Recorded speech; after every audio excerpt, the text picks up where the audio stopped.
प्रेम से बोलिए नरसिंह भगवान की जय, श्री रामचंद्र भगवान की जय, श्री कृष्ण भगवान की जय, भगवान शिव की जय, भक्त प्रहलाद की जय।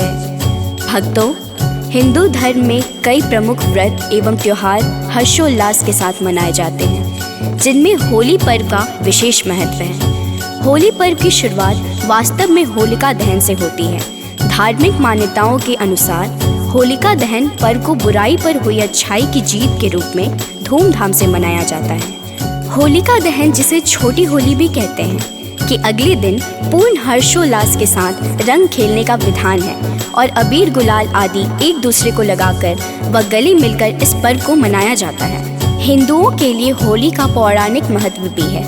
इस त्योहार को लेकर सबसे प्रचलित है प्रहलाद, होलिका और हिरण्यकश्यप की कहानी। लेकिन होली की केवल यही नहीं बल्कि और भी कई कहानियां प्रचलित हैं। वैष्णव परंपरा में होली को होलिका प्रहलाद की कहानी का प्रतीकात्मक सूत्र मानते हैं। प्रेम से बोलिए भक्तों, भक्त प्रहलाद की जय। होलिका है यह पर्व महान, वर्णन करते हैं शास्त्र पुराण। शुरू होती होलिका दहन से, रंग अबीर लगाते हैं मन से। रंगों का है ये त्योहार, वर्ष में आता है एक बार। रहता चहुर हर्षोल्लास, बसंती रहती धरा आकाश। उड़ते हैं रंग अबीर गुलाल, रहती मंद है पवन की चाल। सर्द गर्म के बीच है आता, सबको होली पर्व है भाता। होली की है कई ही कहानी, कुछ प्रसिद्ध कथा है सुनानी।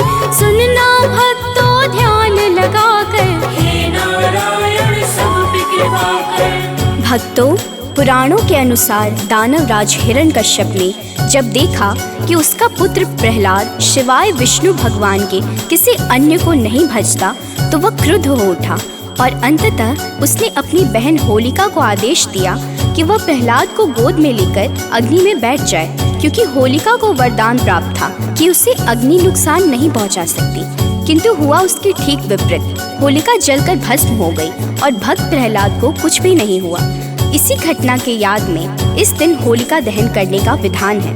होली का पर्व संदेश देता है कि इसी प्रकार ईश्वर अपने अनन्य भक्तों की रक्षा के लिए सदा उपस्थित रहते हैं। होली की केवल यही नहीं बल्कि और भी कई कहानियां प्रचलित हैं। प्रेम से बोलिए भक्तों, भक्त प्रहलाद की जय। एक कथा जो कहते पुराण, प्रहलाद था एक भक्त महान। पिता को अपने बहना आता, मरने को दानव युक्ति लगाता। होलिका को आदेश दिया है, गोद में प्रहलाद बैठा लिया है। होलिका को था ये वरदान, अग्नि से होगा न कोई नुकसान। होलिका बैठी है अग्नि कुंड पर, मर गई वह अग्नि में जलकर। बच गया जिंदा भक्त प्रहलाद, उसका कुछ कर पाया ना। इस दिन दहन का है ये विधान, सब करते हैं हरि को प्रणाम। हम सब खेलते होली मिलकर, करो कृपा नरसिंह परमेश्वर। भक्तों, होली की एक कहानी कामदेव की भी है।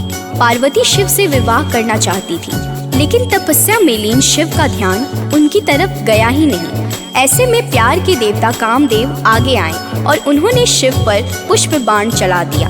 तपस्या भंग होने से शिव को इतना गुस्सा आया कि उन्होंने अपनी तीसरी आंख खोल दी और उनके क्रोध की अग्नि में कामदेव भस्म हो गए। कामदेव के भस्म हो जाने पर उनकी पत्नी रति रोने लगी और शिव से कामदेव की जीवित करने की गुहार लगाई। अगले दिन तक शिव का क्रोध शांत हो चुका था। उन्होंने कामदेव को पुनः जीवित किया। कामदेव के भस्म होने के दिन होलिका जलाई जाती है और उनके जीवित होने की खुशी में रंगों का त्योहार मनाया जाता है। प्रेम से बोलिए भक्तों, भक्त प्रहलाद की जय। होली की यह भी एक कहानी, पार्वती थी शिव की ध्यानी। शिव भी रहते तप में लीन, आए कामदेव आगे उस दिन। गौरी को था शिव को पानी। मुश्किल था पर शिव तक जाना, तब कामदेव ने बाण चलाया। शिव पर पुष्प का वर्षा कराया। क्रोधित शिव ने नेत्र है खोला, भस्म कामदेव पृथ्वी डोला। उनकी पत्नी ने किया गुहार, जिसको शिव ने किया स्वीकार। जीवित हुए हैं कामदेव फिर, कहाँ चलाऊंगा अब नाते। हर्षित हुआ फिर यह संसार, तब से मनाती होली त्योहार। भक्तों, महाभारत की एक कहानी के मुताबिक युधिष्ठिर को श्री कृष्ण ने बताया, एक बार श्री राम के एक पूर्वज रघु के शासन में एक असुर महिला थी। उसे कोई भी नहीं मार सकता था क्योंकि वह एक वरदान द्वारा संरक्षित थी। उसे गली में खेल रहे बच्चों के अलावा किसी से भी डर नहीं था। एक दिन गुरु वशिष्ठ ने बताया कि उसे मारा जा सकता है यदि बच्चे अपने हाथों में लकड़ी के छोटे टुकड़े लेकर शहर के बाहरी इलाके के पास चले जाएं और सूखी घास के साथ साथ उनका ढेर लगाकर जला दें। फिर उनके चारों ओर परिक्रमा दें, नृत्य करें, ताली बजाएं, गाना गाएं और नगाड़े बजाएं। फिर ऐसा ही किया गया और वह राक्षसी मर गई। इस दिन को एक उत्सव के रूप में मनाया गया जो बुराई पर एक मासूम दिल की जीत का प्रतीक है। प्रेम से बोले भक्तों, भक्त प्रहलाद की जय। महाभारत की एक कहानी भक्तों है तुम सबको सुनानी। युधिष्ठिर को दिया कृष्ण ने ज्ञान, एक राक्षसी को मिला था वरदान। रघु थे राजा अयोध्या धाम के, पूर्वज थे पुरुषोत्तम राम के।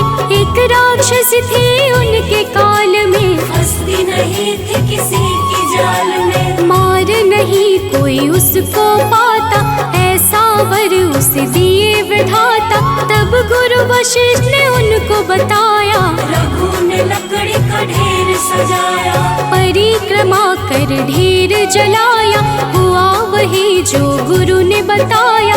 राक्षसी उसमें मर गई जलकर, मना नगर में होली दिन भर। भक्तों, होली का श्री कृष्ण से गहरा रिश्ता है, जहाँ इस त्योहार को राधा कृष्ण के प्रेम के प्रतीक के तौर पर देखा जाता है। वही पौराणिक कथा के अनुसार जब कंस को श्री कृष्ण के गोकुल में होने का पता चला तो उसने पूतना नामक राक्षसी को गोकुल में जन्म लेने वाले हर बच्चे को मारने के लिए भेजा। पूतना स्तनपान के बहाने शिशुओं को विष पान कराती थी, लेकिन कृष्ण उसकी सच्चाई को समझ गए। उन्होंने दुग्धपान करते समय ही पूतना का वध कर दिया। कहा जाता है कि तभी से होली पर्व मनाने की मान्यता शुरू हुई। विंध्य पर्वतों के निकट स्थित रामगढ़ में ईशा से 300 वर्ष पूर्व के अभिलेख में भी इसका उल्लेख मिलता है। इसी खुशी में गोपियों ने उनके साथ होली खेली थी। प्रेम से बोले भक्तों, भक्त प्रहलाद की जय। कृष्ण का होली से गहरा नाता, कन्हैया को यह पर्व है भाता। राधा कृष्ण के प्रेम रूप है, होली पर्व अनोखा रूप है। एक पौराणिक कथानुसार गोकुल में गए कृष्ण पधार। कंस को जब यह पता चला है, पूतना द्वारा हरि को चला है। पूतना करा रही दुग्धपान, कृष्ण गए सच्चाई को जान। पूतना का फिर वध किया है, उस राक्षसी को मुक्ति दिया है। तभी से लगे सब होली मनाने, लगे एक दूजे को रंग लगाने। विंध्य पर्वत पर इसका निशान, होली का है पर्व महान। भक्तों, होलिका दहन की पूजा में रोली, माला, अक्षत, गंध, पुष्प, धूप, गुड़, कच्चे सूत का धागा, बतासे, नारियल एवं पंच फल इत्यादि पूजा की सामग्री के रूप में एक थाली में रखे जाते हैं। इन सभी चीजों को होलिका दहन के समय होलिका के पास रखा जाता है। फिर श्रद्धा भाव से होलिका के चारों ओर 7 से 11 बार कच्चे सूत के धागे को लपेट दिया जाता है। होलिका दहन के बाद सभी सामग्रियों को एक एक करके होलिका में आहुति दी जाती है और फिर जल से अर्घ प्रदान किया जाता है। इसके पश्चात होलिका दहन के बाद पंचफल और चीनी से बने खिलौने इत्यादि को आहुति के रूप में समर्पित करने का विधान है।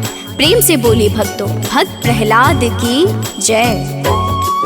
होलिका दहन के दिन पूजन में रोली अक्षत गंधव माला, पुष्प धूप गुड़ सुत का धागा, पंच फलों संग थाल में डाला। सबको एक थाली में सजाकर, छोटा सा एक दीप जलाकर, होलिका के पास है रखा जाता। श्रद्धा से हर कोई शीश नवाता। चारों ओर से सुत के धागे होलिका पे है लपेटे जाते, एक एक करके सारी सामग्री हम सब होलिका पे है चढ़ाते। जल से करते हैं अर्घ प्रदान, पंचफल समर्पण का विधान, कर परिक्रमा होलिका जलाते, मिलकर होली का पर्व मनाते।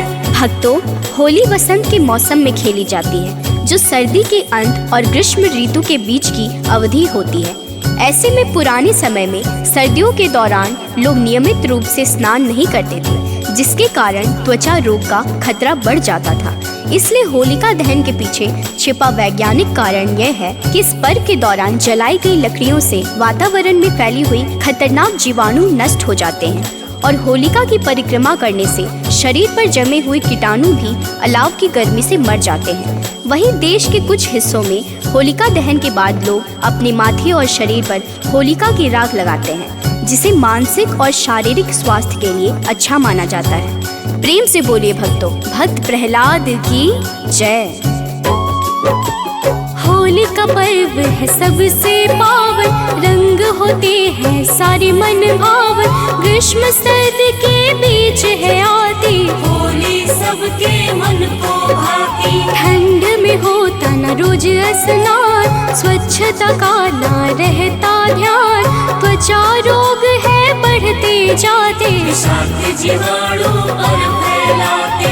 होलिका दहन जब हम करते, सारे कीटाणु गर्मी से मरते, रोगों से मिलती है मुक्ति, स्वस्थ शरीर की यही है युक्ति। सत्य सनातन का है ज्ञान, पर्वों में छिपा सारा विज्ञान, आओ मिलकर होली मनाएं, चहुं ओर खुशियाँ फैलाए।